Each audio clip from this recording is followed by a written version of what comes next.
Well, howdy y'all. Top of the morning to you. Top of the morning to you.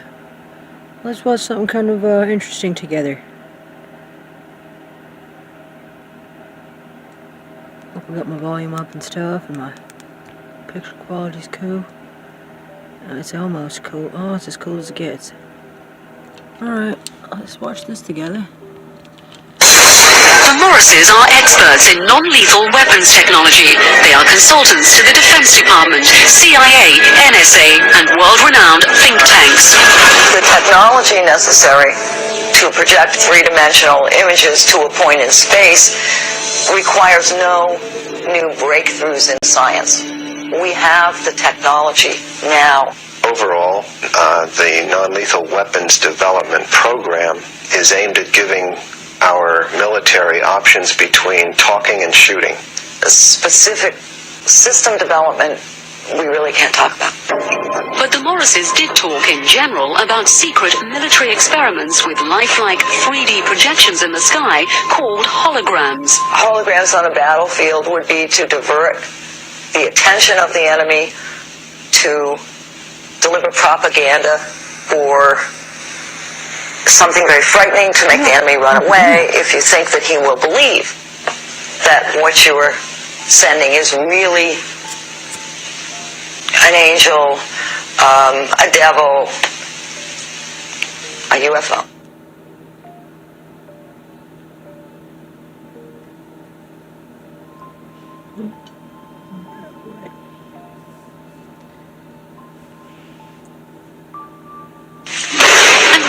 This type of weaponry be tested, perhaps not coincidentally, along the US-Mexico border at the Army's electronic proving ground in Fort Huachuca, Arizona. Keep in mind that test facilities like Fort Huachuca in Arizona are electrical optical test beds, and part of what they're testing are the effects of these electro-optical devices on a target population. And the target population may be us. America has to test American equipment in America.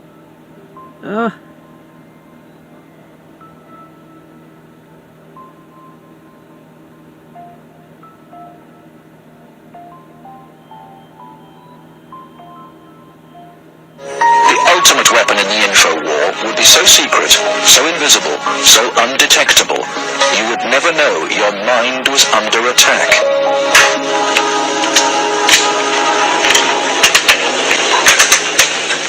At Laurentian University in Ontario, Canada, a young student is about to undergo one of the strangest experiences of her life.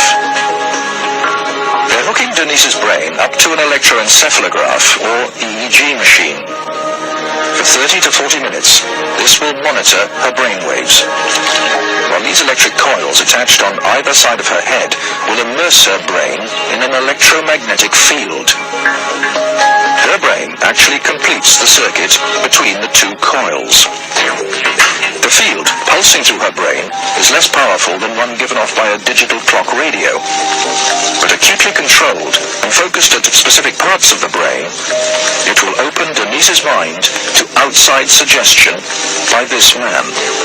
We're going to do a switch to see right left hemisphere. Who's your fellow captain? Dr. Michael Persinger is a professor of psychology and neuroscience. He is designing ways to put the power of mind control to good use. Dr. Persinger's research focuses on brain trauma, and he uses carefully controlled doses of electromagnetic radiation to induce relaxation and alleviate pain. So what Sandra did was to initiate a opiate releasing pattern. That's a burst firing field that was stimulated once every 4 seconds, and that produces relaxation and a very pleasant sensation. Similarly, using the appropriate field, we can induce fear and apprehension, but clearly that would be unethical in that setting. Dr. Persinger's tests suggest that carefully programmed electromagnetic frequencies can tap into individual brains and influence people's emotions. The cognitive processes of the human brain are really quite simple, and if you understand how they work, you can make entire populations think and decide no matter what you wish. Many experts are skeptical of such an Orwellian scenario, but 𝕃.ℝ thinks the implications are chillingly real. Suppose you generate a field that produces fear, fundamental fear, in large numbers of people. And then, over the television, more traditional way, you say, the reason we're having this fear is because of this particular group. And now you start to move the population believing in a direction that you wish. To influence 250 million people, the equivalent of the entire population of the United States, may not be that difficult. According to Dr. 𝕃.ℝ, we already have the technology, satellites and television and radio transmitters. Mind control may already be happening. We know the mysterious 𝕹.𝕊 plane can beam persuasive sounds and pictures into people's television sets. Will it someday beam disturbing frequencies directly into the mind? Mind control will be the ultimate non-lethal weapon.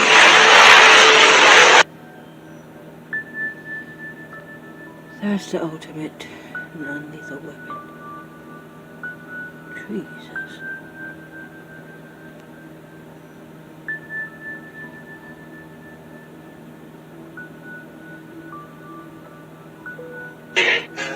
Most people kind of in the back of their mind know there's something going on, but it doesn't have anything to do with football or basketball or my paying my rent, so I don't want to fool with it. It's not important. Yeah, but everybody kind of feels there's something going on. Yeah, because most people live in a box, and they don't want to come out of the box. No doubt about it. They open the lid every so now and again and just peep outside and they close it. Yep.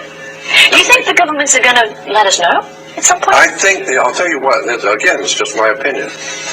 Norio Hayakawa is a very good friend of mine. He's rather famous in the speaking circuit. And he's always talking about how he believes that the government is going to stage some kind of a UFO landing, is going to frighten everybody, and all the nations will come together and collectively come together as a trick. Like a War of the Worlds? Yeah, like a War of the Worlds. Right. It's all going to be a trick, he thinks. Right. It's all going to be planned.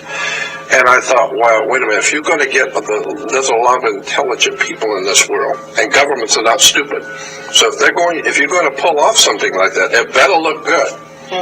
Because it's going to be Absolutely. Right, it better look good and very realistic. I have then said, I can look at the same facts that he's stating and come up with a different conclusion. I'm of the opinion that very well possibly there's going to be an alien invasion. And the government knows it. Right. And consequently they are trying to prepare the people so that they don't react, because that was, as far as I'm concerned, that was a CIA operation when Orson Welles back in the late 30s, 38, 39, did that War of the Worlds thing on radio. I'm sure the CIA was involved in that.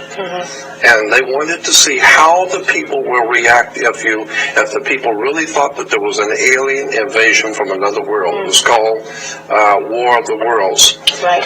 With Orson Welles, and people went berserk. Well, I don't think they're going to go berserk today. I think too many people in this world have already had experiences. They know something's up. But again, I would say I'm thinking that there very well might be a legitimate invasion soon.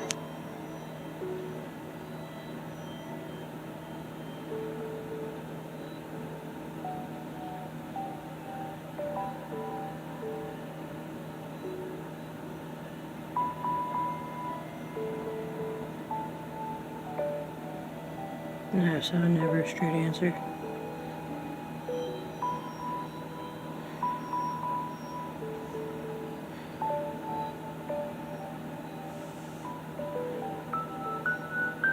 Project Blue Beam is a top-secret operation of the National Aeronautics and Space Administration, also known as NASA of the United States of America. The goal of Project Blue Beam is to implement a new age religion, with the Antichrist at its head, and to create a new world order, via a technologically simulated second coming of a new Messiah. Très bien réussi. The allegations were presented in 1994 by Quebecois journalist and conspiracy theorist Serge Monast, and later published in his book Project Blue Beam, NASA. In the 1970s and 1980s, Monast was a journalist, poet, and essayist. He was an active member of the Social Credit Party of Canada.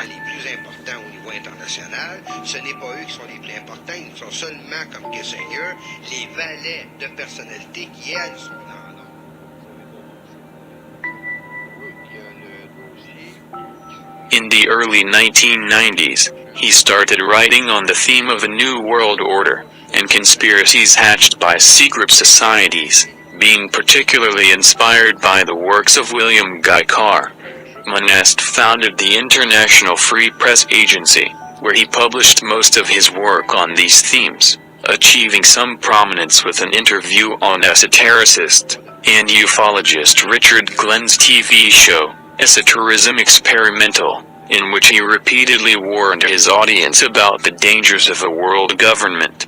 He was interviewed by Glenn a number of times up to 1996.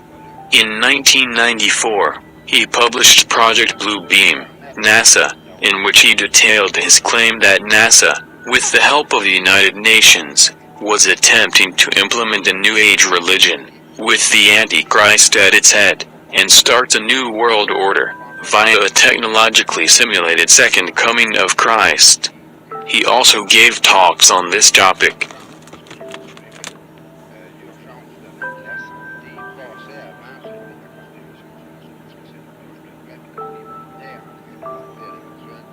We have before us the opportunity to forge for ourselves and for future generations a new world order, a world where the rule of law, not the law of the jungle, governs the conduct of nations. When we are successful, and we will be, we have a real chance at this new world order, an order in which a credible United Nations can use its peacekeeping role to fulfill the promise and vision of the UN's founders. After 1989, President Bush said, and it was a phrase that I often use myself, that we needed a new world order.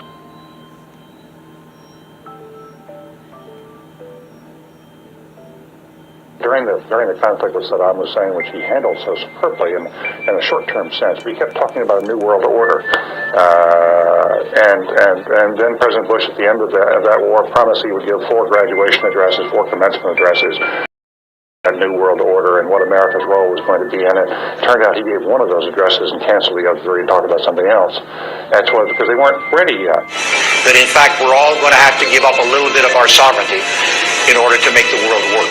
And this present window of opportunity during which a truly peaceful and interdependent world order might be built will not be here for too long.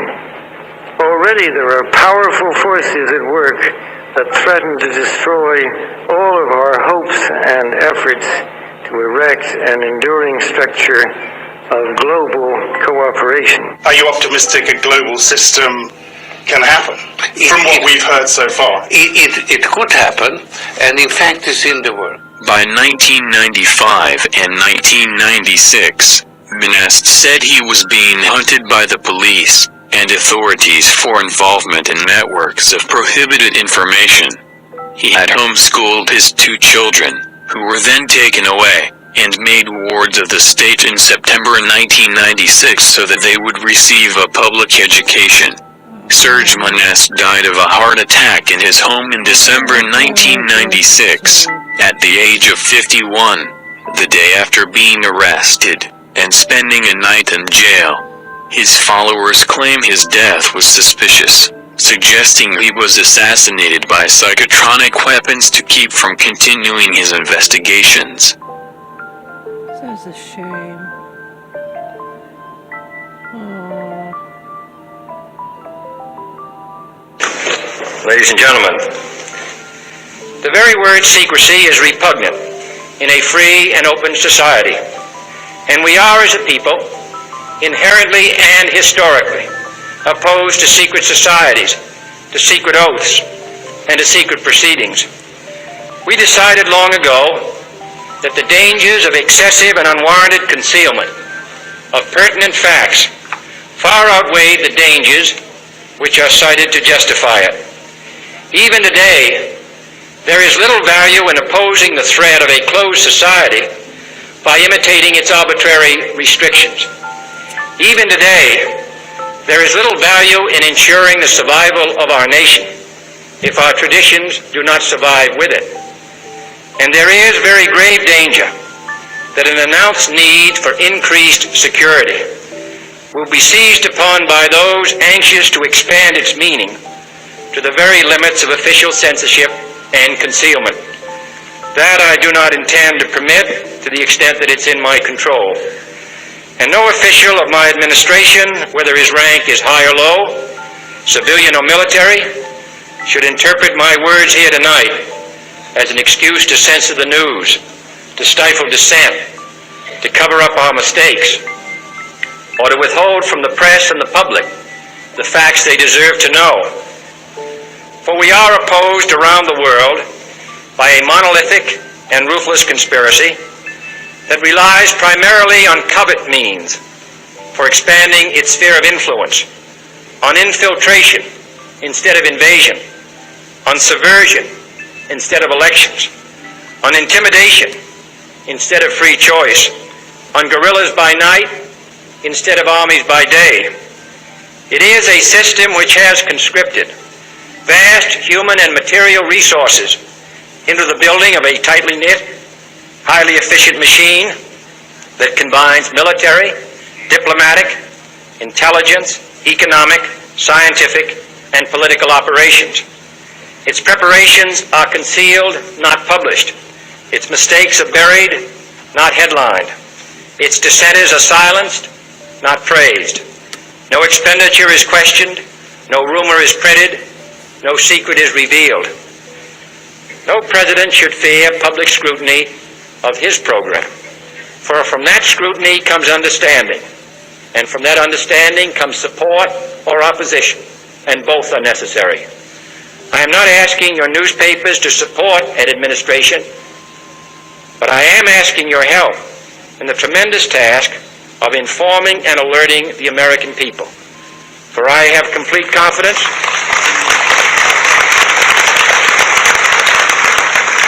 in the response and dedication of our citizens whenever they are fully informed. I not only could not stifle controversy among your readers, I welcome it. This administration intends to be candid about its errors. For as a wise man once said, an error doesn't become a mistake until you refuse to correct it. We intend to accept full responsibility for our errors, and we expect you to point them out when we miss them. Without debate, without criticism, no administration and no country can succeed, and no republic can survive. That is why the Athenian lawmaker Solon decreed it a crime for any citizen to shrink from controversy.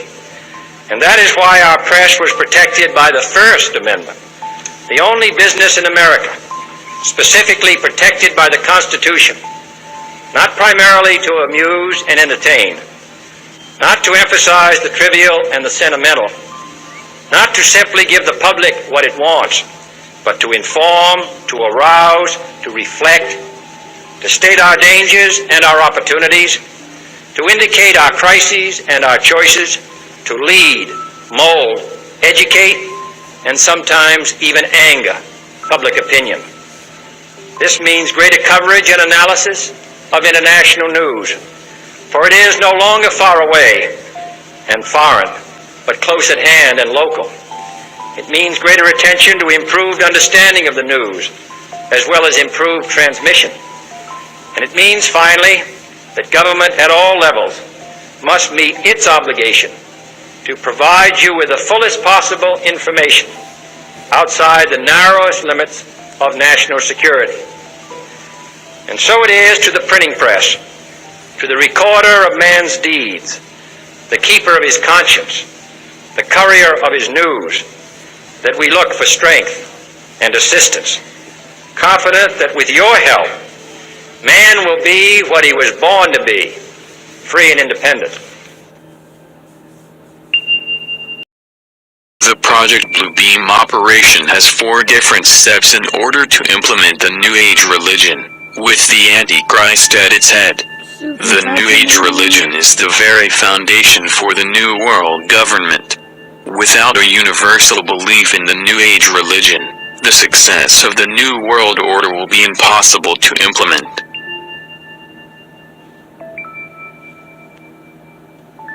We all worship the same God, Christian and Muslim?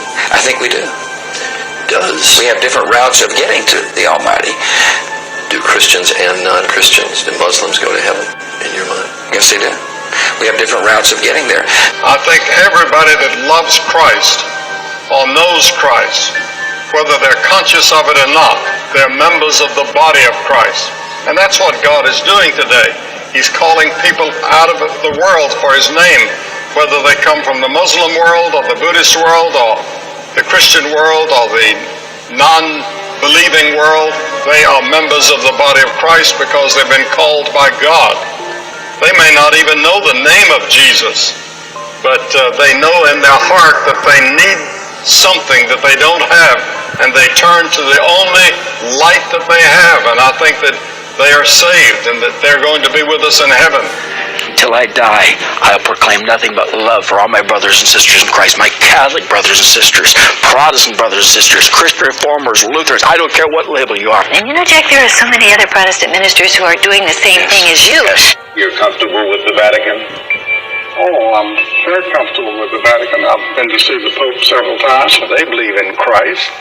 They believe in the death of Christ on the cross and His resurrection. I feel that I belong to all the churches. I'm equal at home in an Anglican or a Baptist church or a Brethren Assembly or a Roman Catholic church. You know what, we don't all have the same views, and I realize Mormonism is not traditional Christianity, but I'm probably a little broader and more open in the fact that when somebody loves Jesus and believes they're the Son of God, that's good for me. Robert McGinnis with the Family Research Council says it appears the hidden agenda is to unite people under one religious organization so they will peacefully accept UN goals such as population control, abortion rights, and one world government. The Blue Beam Project will pretend to be the universal fulfillment of the prophecies of old, as major an event as that which took place 2,000 years ago. This one God will in fact function as the Antichrist, who will explain that the various scriptures have been misunderstood, that the religious of old are responsible for turning brother against brother, nation against nation, that the religions of the world must be abolished to make way for the Golden Age, New Age, of the one world religion, representing the one God they see before them. Naturally, this superbly staged, full-scale production will result in social and religious disorder on a massive scale.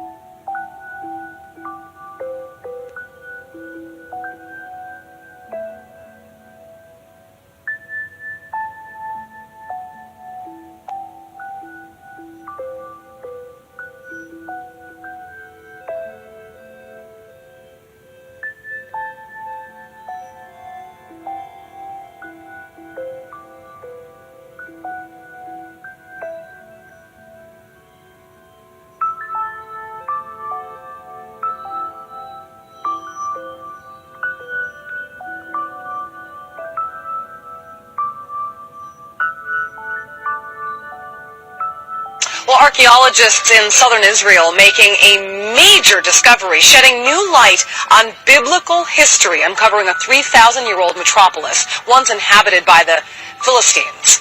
Well, the Hebrew Bible's ultimate bad guy is one of the city's most famous residents, Goliath, you know, the warrior defeated by a young King David. Joining me now on the phone, the archaeologist in charge of the dig, Aaron Mayer, joins me now. What an exciting find for you, and I understand that you led this dig, one of the many archaeologists that have apparently excavated some pretty compelling evidence.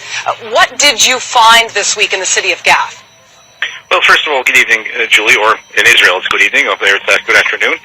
We've been excavating at this site for more than 15 years, and we just started our 15th season, and we have about 100 and something people from all over the world, and we found a lot of evidence of a very thriving and interesting culture. And when you read the biblical text and you sort of get the picture of the Philistines being the ultimate enemy of the Israelites, you sort of get an impression that they're just a barbarian culture. And in fact, they're very much of a sophisticated culture. And I would say even that at certain times they're even more sophisticated than the Israelites. It's interesting, you know, on the Happening Now homepage, we posted a quiz question. Who were the Bible's bad guys, as we're calling them today? The Greeks, the Philistines, the Koreans, the Huns, the Jordanians? As we now know, the answer is the Philistines.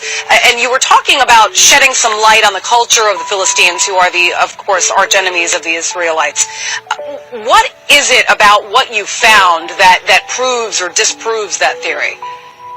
Well, I think, first of all, we know a lot about the Philistines from the biblical text, but that, of course, is a text that's, you know, has its own agendas. You know, it's a religious, ideological text written by the Israelites, so they clearly would view their enemies in a very specific, subjective manner. So what we can provide here is to have a view of daily life of the Philistines and sort of understand what's behind the descriptions of the Philistines in the biblical text. So, for example, the biblical text alludes to the fact that they come from somewhere outside the region, and we can show very clearly that the Philistines, in fact, derived from somewhere near ancient Greece.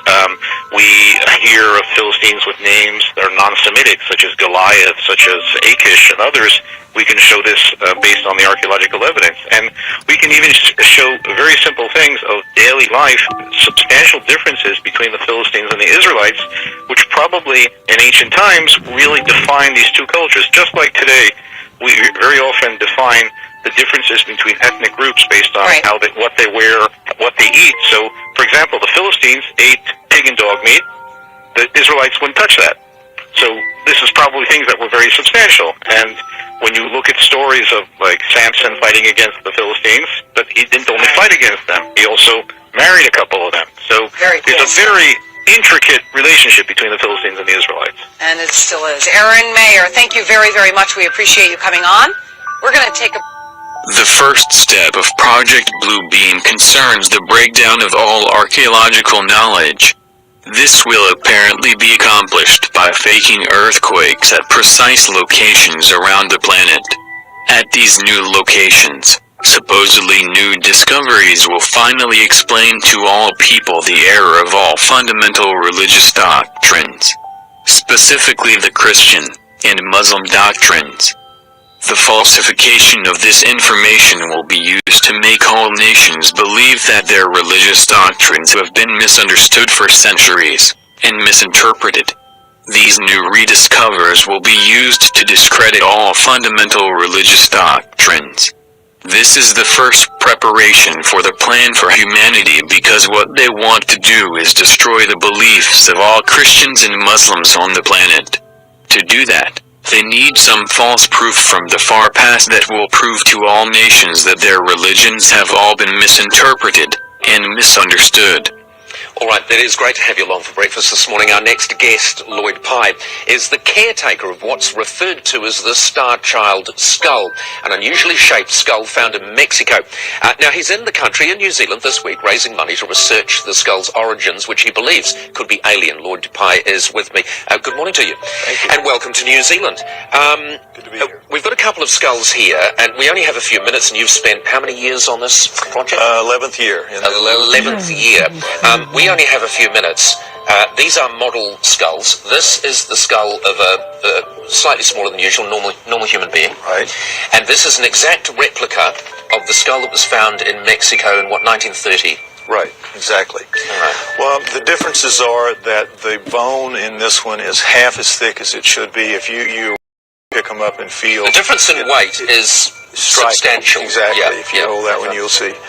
Yeah, that's very, very light. Right. And yet, it has been deemed to be twice as strong as average bone. Right. It's got some fibers woven through it, Paul, that is like no other bone in the world. There's no other bone we know of that has these fibers woven through, and those add strength to it. Another thing that does is the bone itself is more like tooth enamel than bone. It's much harder than average bone due to its chemistry. So that's one of just many things that are very, very unusual about this skull. As we were saying, it weighs half as much, the bone is half as thick, it's 2 or 3 times as hard. If you look around here at the rear, one of the most important differences is this area right here is as you can see and feel, is a dent. We all have a knot at the rear of our heads. Yes. Everybody has that. And that's human, monkey, chimp. Every animal that's got a head attached to a neck has this.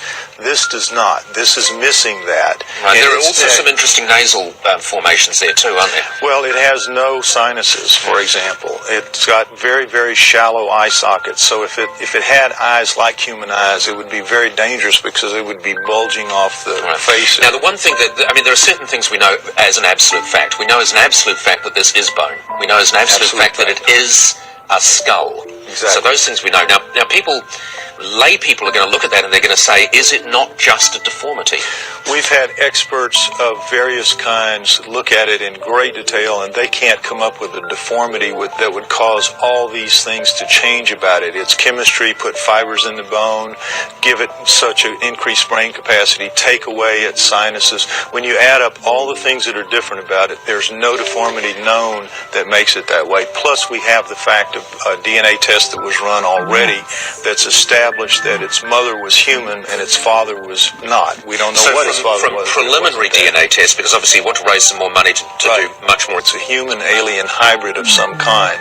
What we need to establish by getting the test to recover the entire genome, we will be able to lay its full genome down against a human, against a chimp, against a gorilla, and soon against a Neanderthal, and we will know where it lays on that line. All right. It's fascinating, and I mean, you'd have to be a fool to sit here and not be fascinated by it. And obviously, it's compelled you for many, many years. You are an ex-US intelligence special agent. Right.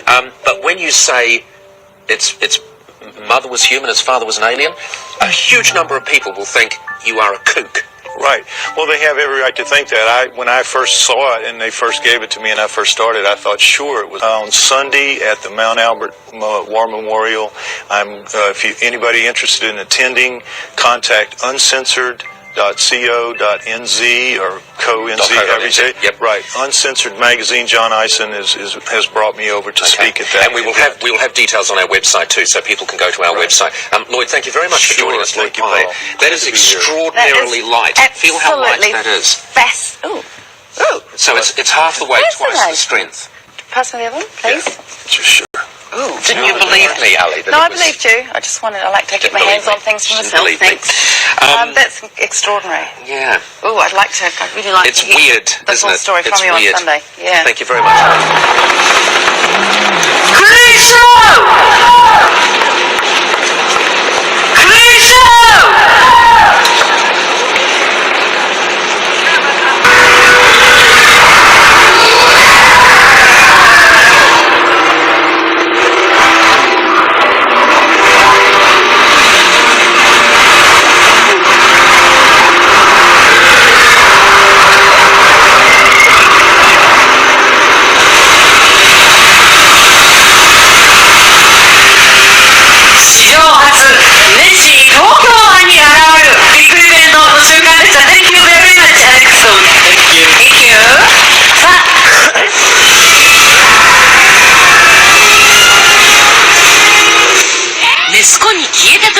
あのネッシーがなぜか東京湾に出現。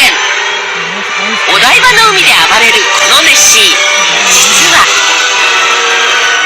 こちらウォータースクリーンというもので、特殊機器によって水を扇状に吹き上げスクリーンを作り出し、立体的な動画を映し出す新技術なんです。ネッシーと少年の友情を描いた映画のイベントが行われ、水のスクリーンに現れたネッシーは全長15メートルとなかなかの迫力でした。The second step of Project Blue Beam involves a gigantic space show with three-dimensional optical holograms, sounds, and laser projections of multiple holographic images to different parts of the world, each receiving a different image according to the predominating regional national religious faith. This new God will be speaking in all languages. At the end of this light show, the gods will all merge into one God, the Antichrist. These holographic images every once in a while.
The result of these deliberately staged events will be to show the world the new Christ, the new Messiah, Matria, for the immediate implementation of the New World religion. The voice of the new Messiah will be accomplished with the aid of a Soviet supercomputer, fed with the minute physio-psychological particulars based on their studies of the anatomy and electromechanical composition of the human body, and the studies of the electrical, chemical, and biological properties of the human brain. In the 1960s, Professor Jose Delgado took a normally hostile bull and implanted electrodes into its brain, electrodes that could be activated by a radio transmitter. His objective was to see if stimulation of the bull's midbrain could short-circuit the rage signals, stopping the bull before it reached the matador.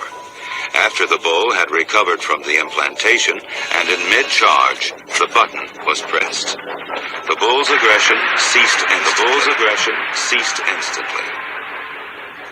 A clearer experiment was performed with cats.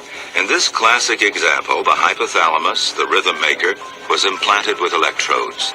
Could it be responsible not just for rhythms, but also for rage? The switch is turned.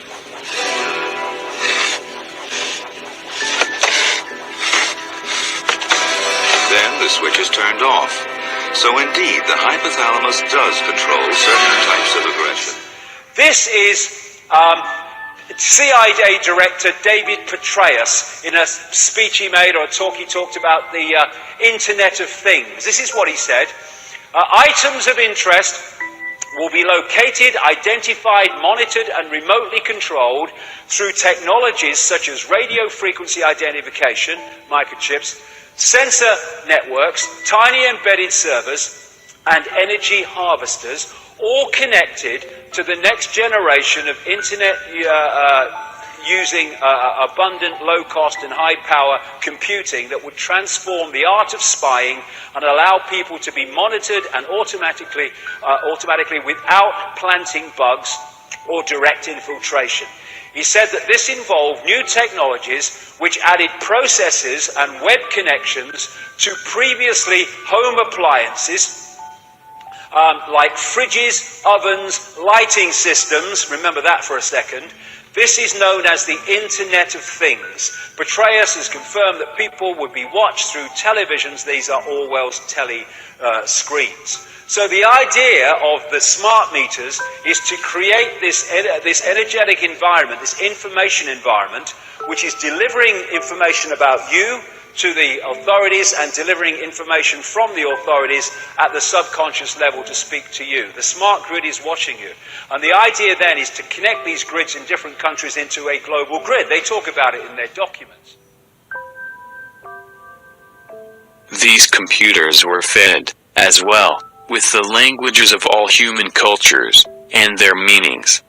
The dialects of all cultures have been fed into the computers from satellite transmissions. The Soviets began to feed the computers with objective programs like the ones of the new Messiah.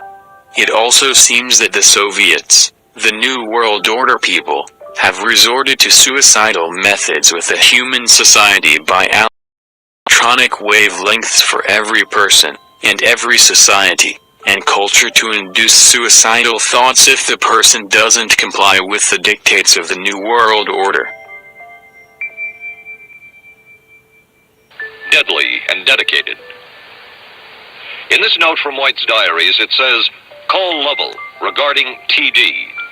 TD was a rather transparent cover for Truth Drug. George White worked with the Truth Drug Committee here at St. Elizabeth's Hospital in the nation's capital. They experimented with mescaline, scopolamine, and marijuana on unwitting victims. The committee soon learned there was no easy panacea, no truth drug at this stage. But White and later colleagues would not stop trying. The goal remained the same. As this 1952 CIA memo says, the aim is controlling an individual to the point where he will do our bidding against his will, and even against such fundamental laws of nature as self-preservation. But But it was a discovery here in Basel, Switzerland, at Sandoz Laboratories by Dr. Albert Hoffman, that led the intelligence agencies of America to believe that they had found the panacea.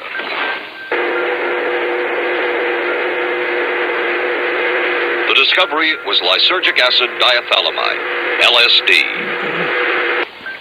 From a previously classified deposition of Dr. James 𝕃.ℝ, who administered the mescaline derivative, on the purpose of the drug testing, to produce symptoms similar to those that you see in schizophrenia, on how much the patient knew about all this.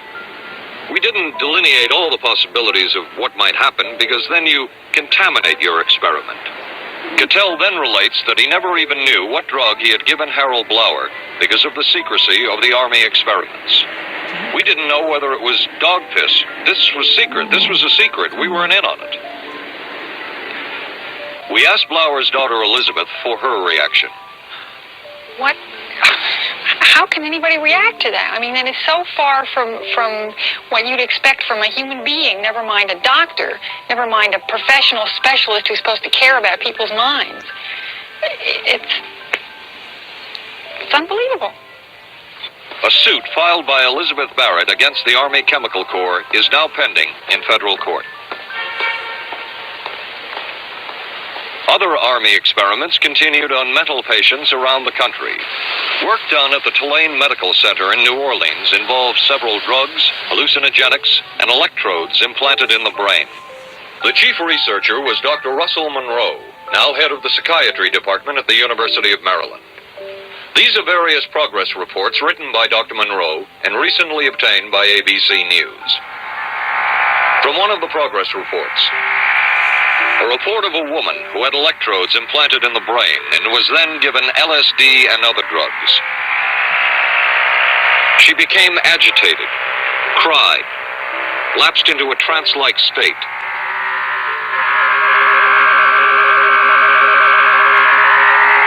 Felt as if she were about to have a convulsion, experienced waves of darkness and light, had bizarre sensations in her neck and legs, said somebody was trying to manipulate her body.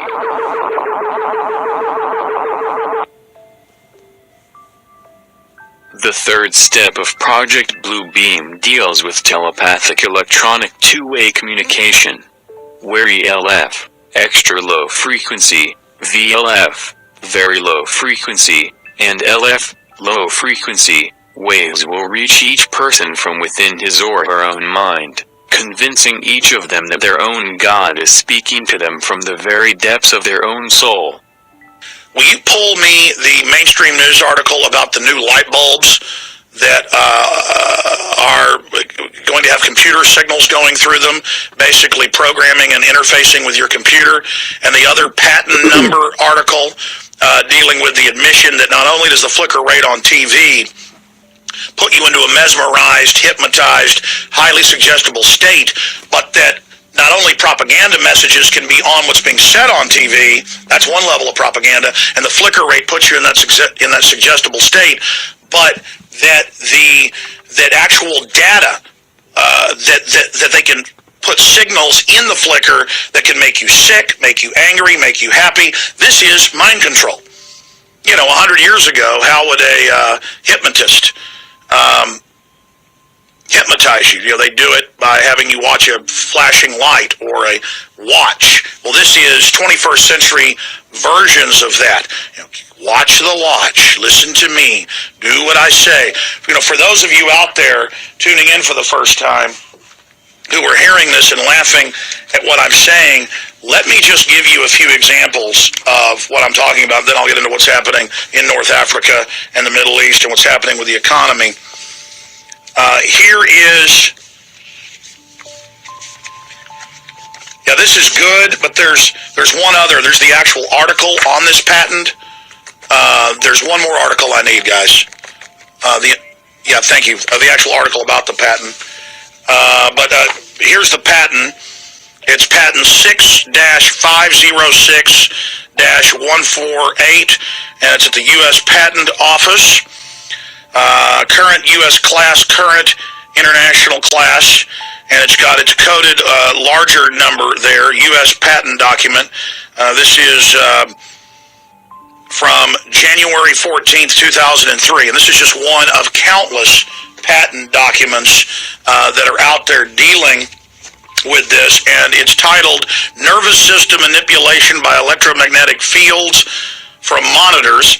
Psychological effects have been observed in human subjects in response to stimulation of the skin with weak magnetic fields that are pulsed with a certain frequency near the 1.5 hertz to 2.4 hertz, such as to excite a sensory resonance.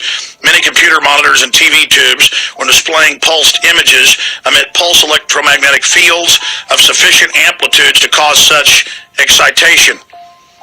It is therefore possible to manipulate the nervous system of a subject by pulsing images displayed on a nearby computer monitor or TV set for the latter.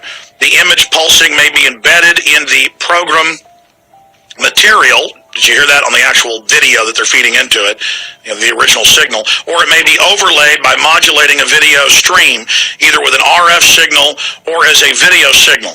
The image displayed on the computer monitor may be pulsed effectively by a simple computer program for certain monitors. Pulse electromagnetic fields capable of exciting sensory resonances in nearby subjects may be generated even as the display images are pulsed with a subliminal intensity. That means you don't know about it or notice it. And here's an article about it. Patent nervous system manipulation from TV monitors. Now, we've had Dr. Nick Begich, whose brother is also a U.S. Senator, his father, a former congressman who was murdered. But side issue, Dr. Nick Begich has always tried to explain to me, Alex, yes, they admit they want to put lithium in the water to calm us, and now that's mainstream news. Even Fox News reports how great it's going to be to have lithium in our water, and how Japan's living to do it, and how sodium fluoride also brain damages you and calms you and makes you servile and lowers your IQ. But he said that's child's play compared to the thousands of patents, most of them U.S. government, dealing with electromagnetics through cell towers, through TV towers, through cell phones, where they can modulate and make you throw up, make you become giddy, make you have an aphrodisiac, make you die, make you have a heart attack. And I remember close to 10 years ago, the Baltimore Sun, somebody ought to research it and pull it up, I forget the exact headline, but it was DARPA looking at ways to calm the public during riots. They're not just looking at sound cannons or microwave guns. Now those are rolled out at the Tea Party, as you've seen. I was kooky to cover it 10 years ago. Now it's mainstream news, and it's being used against us. But they said they're also getting ready to deploy towers that put off a magnetic resonance that will calm people during emergencies. Such rays from satellites are fed from the memories of computers that have stored massive data about every human on Earth and their languages. The rays will then interlace with their natural thinking to form what we call diffuse artificial thought. That kind of technology goes into the 1970s, 1980s, and 1990s research where the human brain has been compared to a computer. Information is fed in, processed, integrated, and then the response is formulated and acted upon. The fourth and final step of Operation Blue Beam involves making humanity think an alien invasion is about to occur at every major city in the world. Wow. Lots going on this planet, wow. As you know. Wow, a guy that talks to 16 million people a day. I'm lucky if I talk to 2 million. George Norrie, the icon, second biggest radio show in the world, calling in. George, so much is happening. I'm glad you called because all these military personnel said UFOs were going to show up yesterday and today. I made fun of it, and here's ABC News. FAA unable to identify object flying over New York City. And I look at it, it looks like something out of Star Wars or The Fifth Element. You're the expert on this. What in the world is going on? Is bizarre. That's going to be our first hour tonight, Alex, on Coast to Coast. Nobody knows what's going on. Police say it could have been a balloon. Now, balloons don't stay stationary up there unless they're tethered. There was no tether. Balloons don't have big lights on the front of them like out of Blade Runner. Exactly. And what about the reports that China is shutting down airports. Something bizarre is going on here. Now, you know, I'm going to be one of the first to say, look, some of this could be governmental. There's no doubt about that. But I've always believed that this planet's been visited by ETs, and we might have even been seeded by them.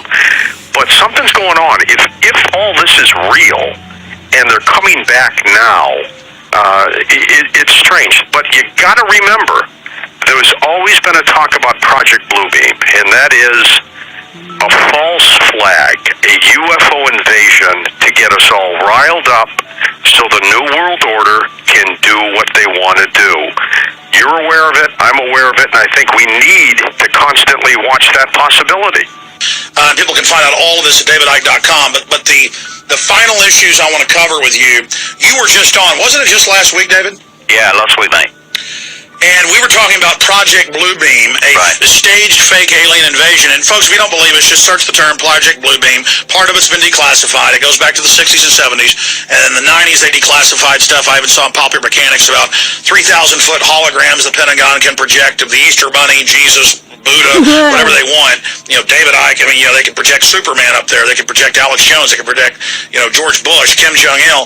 They could do anything they wanted, and they admitted to unify the Earth against an outside alien threat. That's how they want to get their world government. Right. Well, to then see these, quote, military people come out and say, the aliens will arrive over major cities, including New York, on the 13th.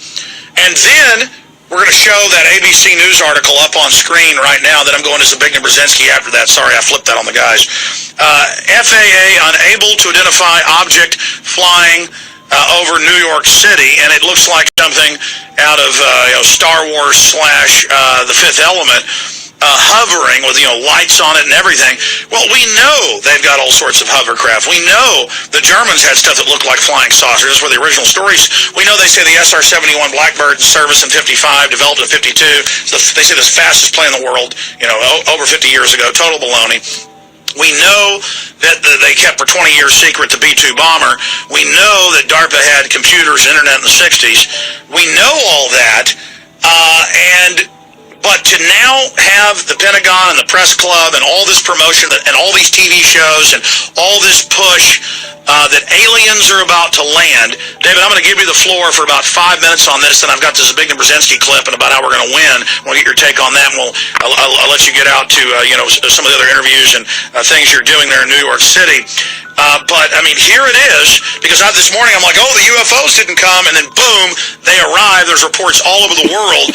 I mean, this is big. I mean, if aliens are showing up, folks, they're not going to have Air Force officers telling you they're about to arrive, and we need to look up the names of all these people and really do some deep research, because we know there's a government program to stage this to unify people, and also to cover up your research that there is off-world activity, and that they're trying to create a hoax to control that situation. David, for about 5-6 minutes, you've got the floor, then I've got one other issue for you. David Icke of 𝕃.℉.𝔹.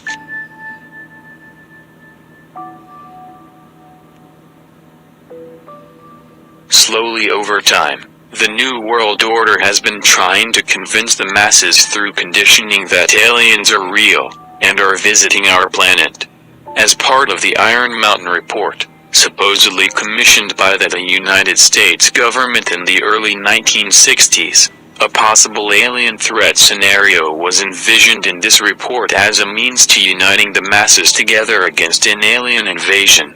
Slowly the masses have been exposed over time to the possibility of aliens inhabiting our universe.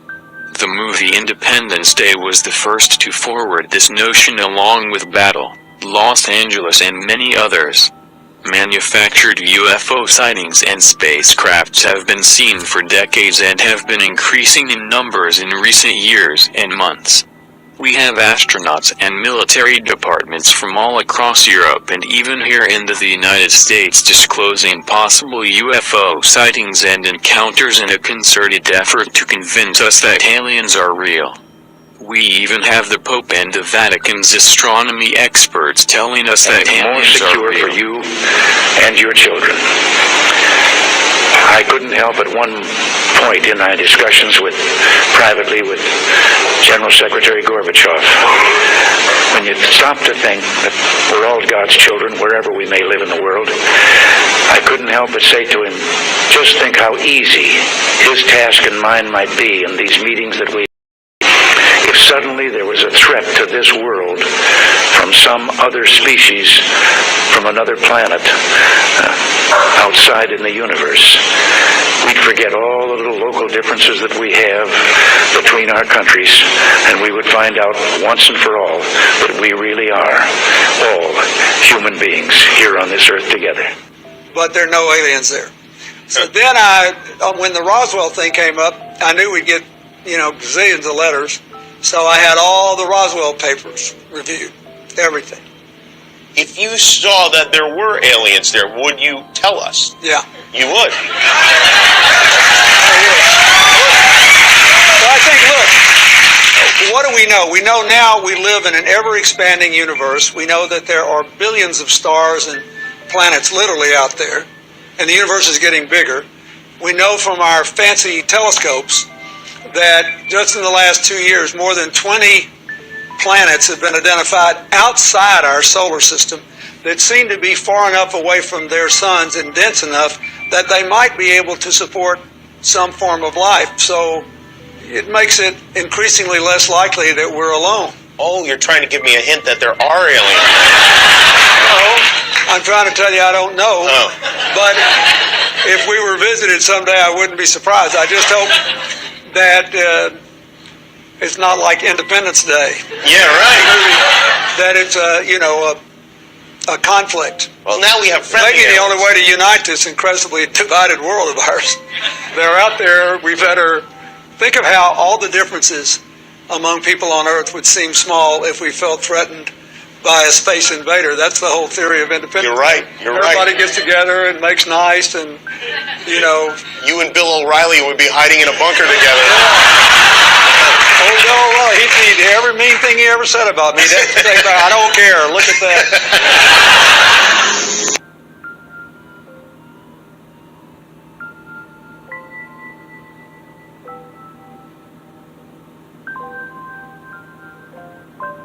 American presidents, key politicians and connected insiders have publicly wondered about mankind's fate if the planet was attacked by alien forces without provocation. Would such an attack, such as the one depicted in the science fiction classic movie, Independence Day, result in a one-world government? In this final phase of the plan, it will be made clear to the people that an alien invasion is imminent and the consolidation of government, religion, military and economic institutions will be needed for mankind to survive. This false attack is a way to push each major nation into using its nuclear capability to strike back. In this manner, it would put each of these nations in a state of full disarmament before the United Nations takes over. The U.S. presidential motorcade arrives at the United Nations, passing the ever-present groups of demonstrators assembled on the other side of the road. A sense of anticipation in the General Assembly chamber, and a warm reception for Barack Obama as he walks to the podium, his wife seated among the heads of state and dignitaries.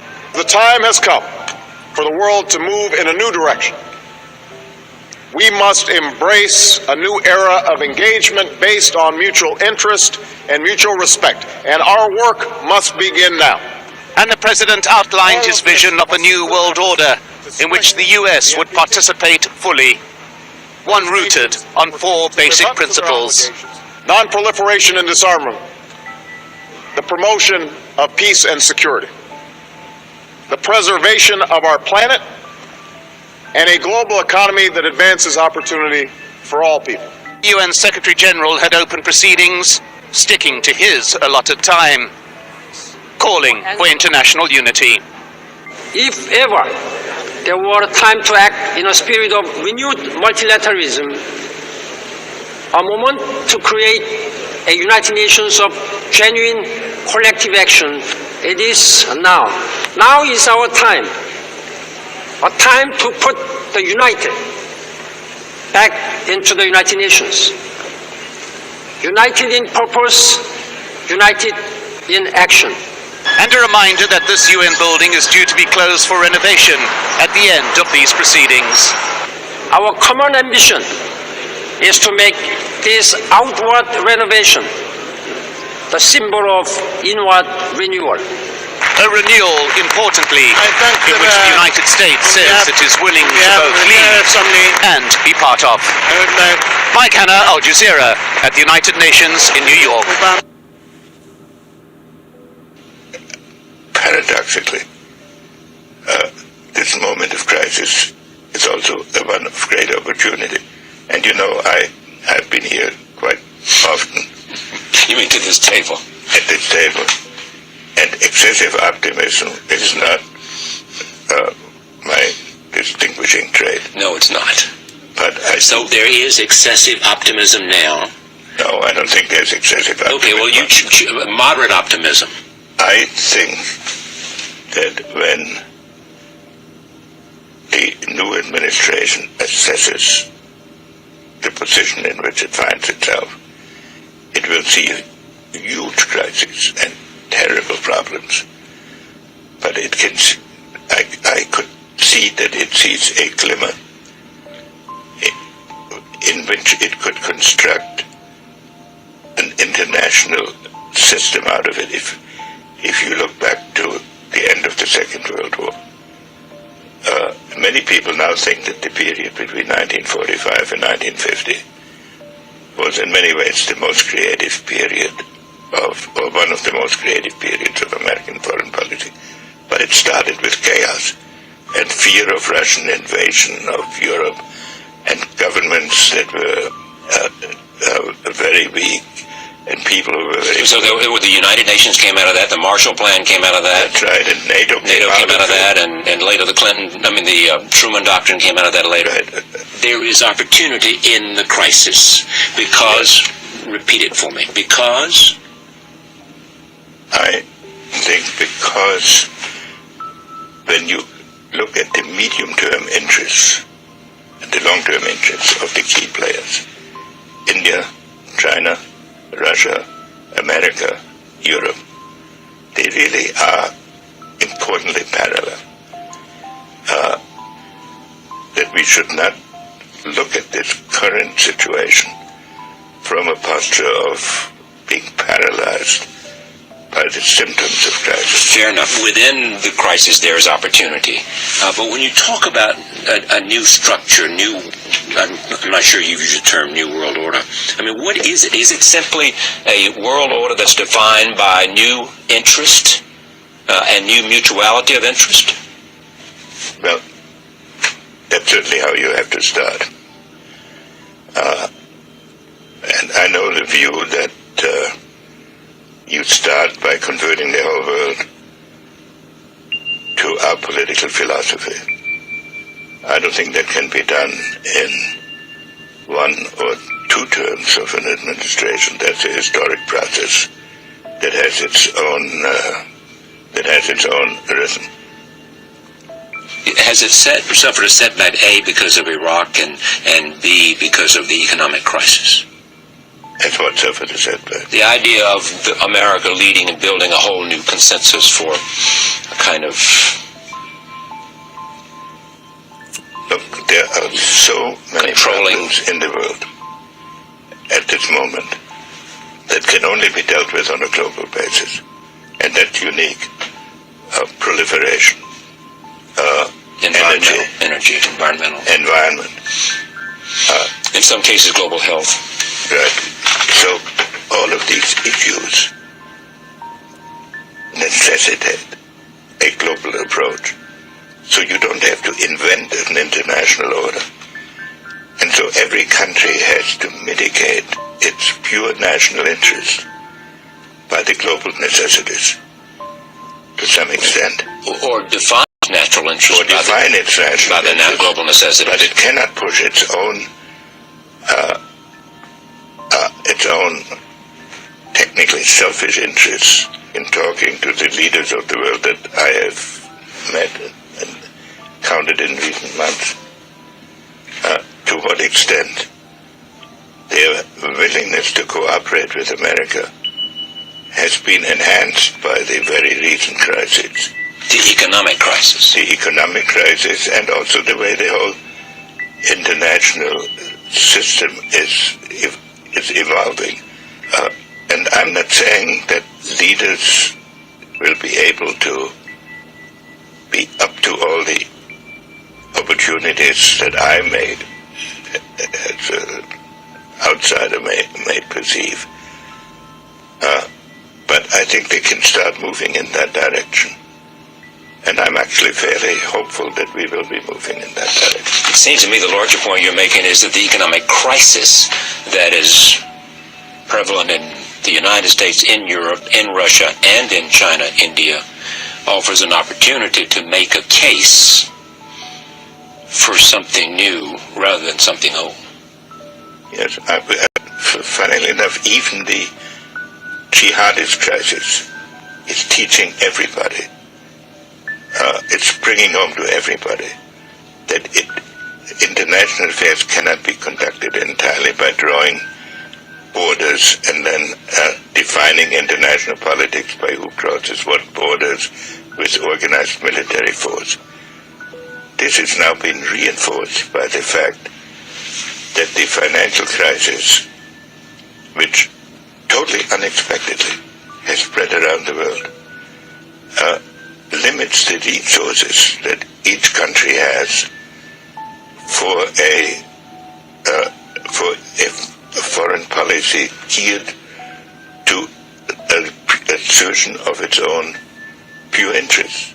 So every country is obliged to set certain priorities, so that foreign policy now becomes an exercise into seeing whether, with organized military force, this has now been reinforced by the fact that the financial crisis, which totally unexpectedly has spread around the world, limits the resources that each country has for a foreign policy geared to assertion of its own pure interests. So every country is obliged to set certain priorities, so that foreign policy now becomes an exercise into seeing whether the inevitable priorities that each country has to set for itself can be meshed in some manner to reinforce each other. Can it be done? I don't know that. It should be attempted, and I think there's a good chance of it. What would you call this age, this opportunity, this moment?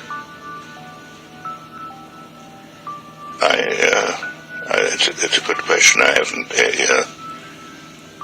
haven't condensed it into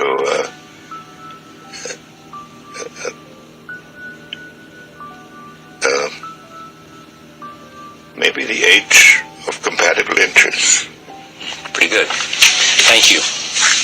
Good to see you again. Great pleasure to be here. Henry Kissinger, back from Russia. Many questions about Russia we didn't get to. The relative power of Medvedev and Putin and all of that in terms of Russia and its internal questions as well. But this evening, a look at how the world might be.